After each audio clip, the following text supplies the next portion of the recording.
Good morning, Jasmine. How you doing? You well? Good morning. I'm good, thank you. How are you?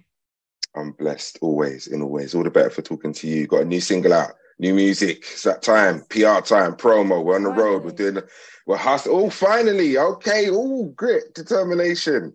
Bit of frustration there. We're going to get into it. I'm done. That's the name of the new track, right? Why I'm did you call done. it that, Jasmine? To be fair, I thought it would be funny to come back with a song called I'm Done.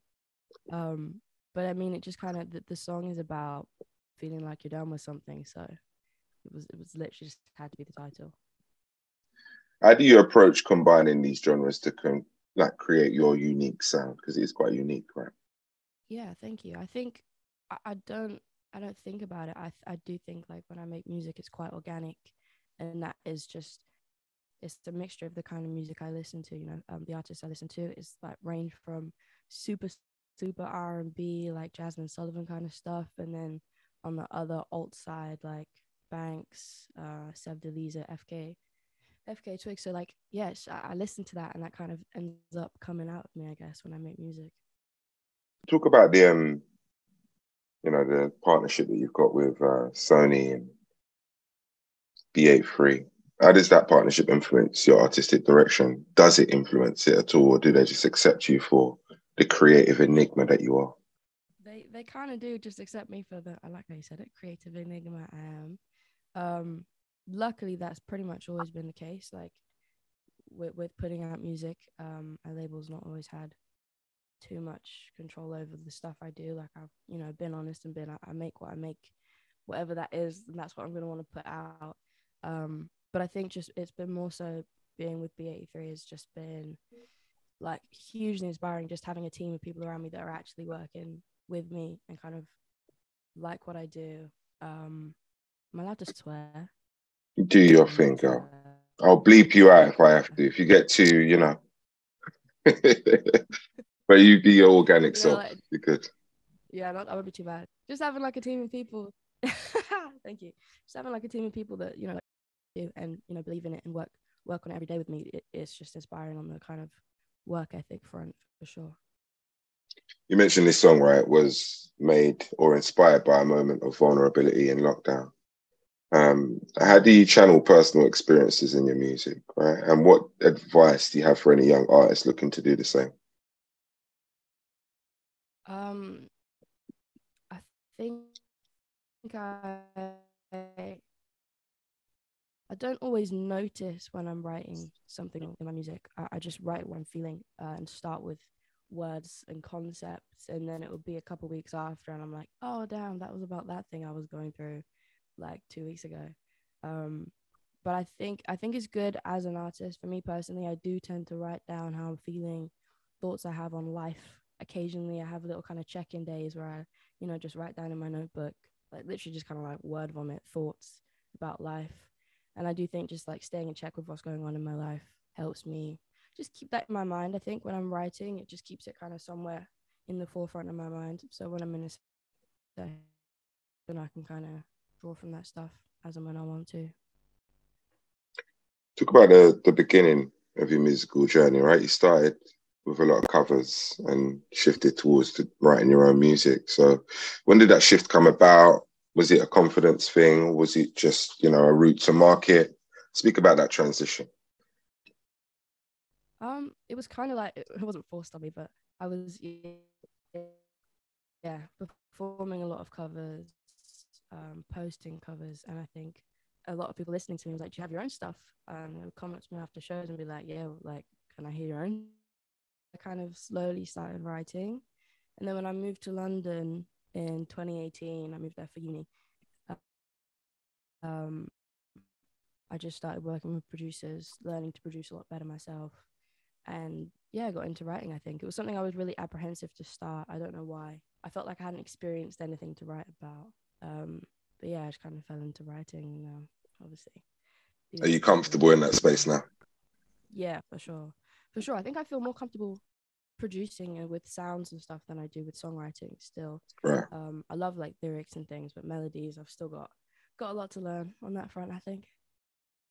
Talk about your, the early years of Jazmine Flowers. Like, you're growing up and your musical influences, which I know were as varied as, you know, Bob Marley and Sister Sisters. So speak about who you were as a young person and just who you were at school. Were you studious? Were you naughty? Were you, you know, couldn't wait home, couldn't wait to get home and listen to music? Talk about, give us an insight into who Jazmine was as a young lady. I was very active. I did like every sport club possible. I was definitely better behaved than now. Looking back, I wish I was. So yeah, I kind of followed all the rules, but I was quite, I don't know. I lived in the countryside, so I could just, you know, do what I wanted, go around, meet friends. And I don't know. I was studious, but I wasn't. Like, I was good at it, but I didn't really care about school and stuff. And I think, yeah, through life, growing up a bit as a kid, I was just like, I didn't want to be a singer. Didn't know I wanted to do music at all. I loved it. It was a huge part of my life, but I didn't even really consider that being a thing people could do, just anyone could do. So yeah, I wanted to be a spy growing up, which I haven't done yet, but that's on the list. Wait, yeah. did you get any work experience? Like, what was the inspiration behind that? Being a spy, just like every book and film I read, like that's kind of the stuff I was into, like actions. I don't know, I like that kind of thing, adventure and whatnot. So that seemed like the career goal that made sense. Where your parents from? What's your background? So I grew up. My mum is British. My birth father is Jamaican, but I never knew him, never met him. So it was You been to just Jamaica though? Huh? Have you been to Jamaica though? No, I haven't. God, you got the best part of your life to experience. I mean, because you ain't lived yet. Yeah, Yeah, that mate. is on the bucket list for sure. No, I feel mate, like it should that's be a rite of passage. If you're from somewhere, you should be able to go there for free. no. Not only that, you're a musician. They're gonna love you. Absolutely love you. No, Yeah, trust me. that Then, is insane. of course, Big dream of of mine, course. for So many milestones, mate. You've played at a few major festivals already. How do you handle the pressure, you know, and excitement that comes with all of that shine on you so early in the process? You know what? It just feels. I obviously get a tiny bit nervous, but it just feels kind of right when those things come up. It just feels exciting. Yeah, I think I've been lucky enough to have, like, my manager's incredibly supportive, and he's just always encouraged me to be me. And I think just knowing I can do that and keeping that as kind of my goal when I'm on stage, when I'm writing, that makes the nervousness a little bit smaller, because that's all I got to do really, and I do that all day every day, so it shouldn't be too scary. I mentioned, you know, you're a unique creative enigma in this space, but I know your music is driven by self-discovery and a search for universal truths, right? How do you aim to connect with your fans on a deeper level through your music, and what do you hope listeners take away from your songs and performances? I think with music, I feel like sometimes I write very specific to the point lyrics that, you know, make sense.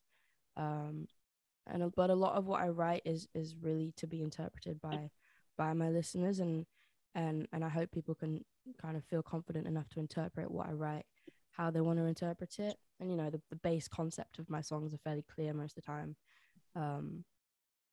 Yeah, I think, like, with art, so much about it is just interpreting it how you want it to be interpreted. So I can write a song about, I don't know, falling in love, basic option, but there's so many angles people can take that, and I hope I can connect through them in that way, that you know, universal things can be universal and felt by everyone, but in such different nuanced ways that, yeah, I hope to leave my music kind of ambiguous in that way.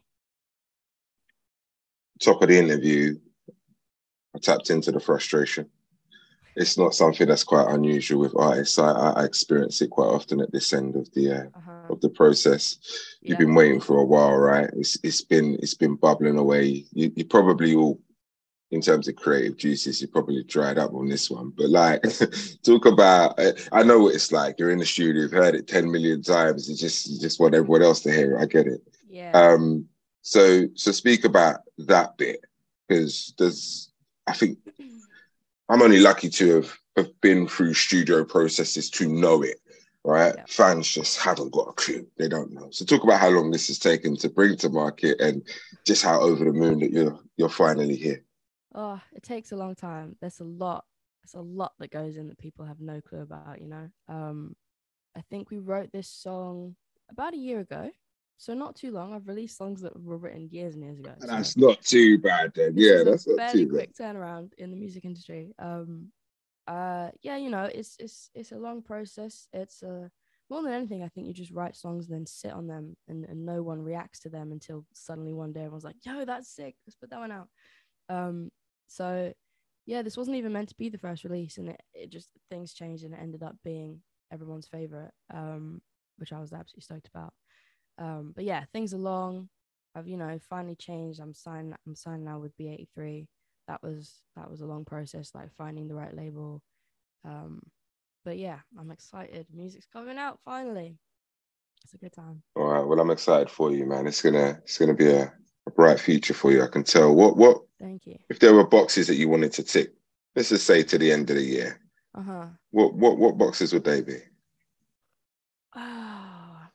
The end of the year. There's not much time left, you know. No, there ain't. So let's talk it so we can get it done.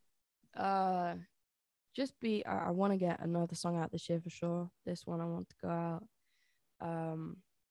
Connect with my fans like way more.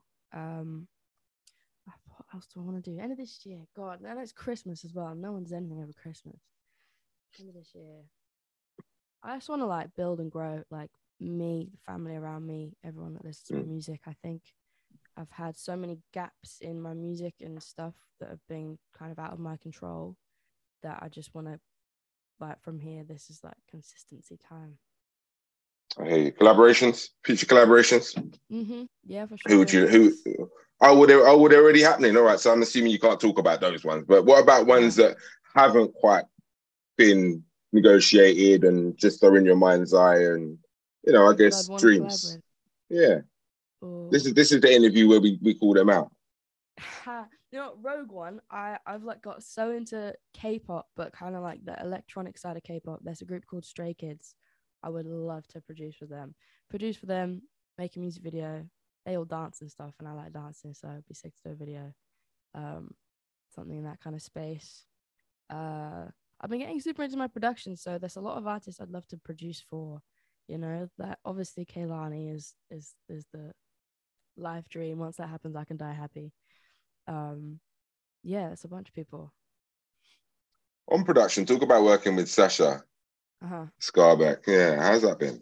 Sick experience. I wrote it with Sacha, and then it was produced by a guy called Nabes, and it was like I wasn't expecting the session to go as well as it was with Sacha's credits, big pop tunes. I was kind of a bit scared, but we literally just sat down, started chatting, and I think he was talking about a dynamic he had with one of his kids, and I was like, oh, that's weird. I've just moved back in with my mum, so we've got a weird dynamic, and yeah, it's weird with music. You just kind of randomly get on with people that are completely different than you, Well, that speaks to that universal but yet nuance that you mentioned earlier in the interview, right? It's strange what connects us and binds us when... Exactly. I love that about this song. Like, the three of us are completely different people, and we made this cool little baby.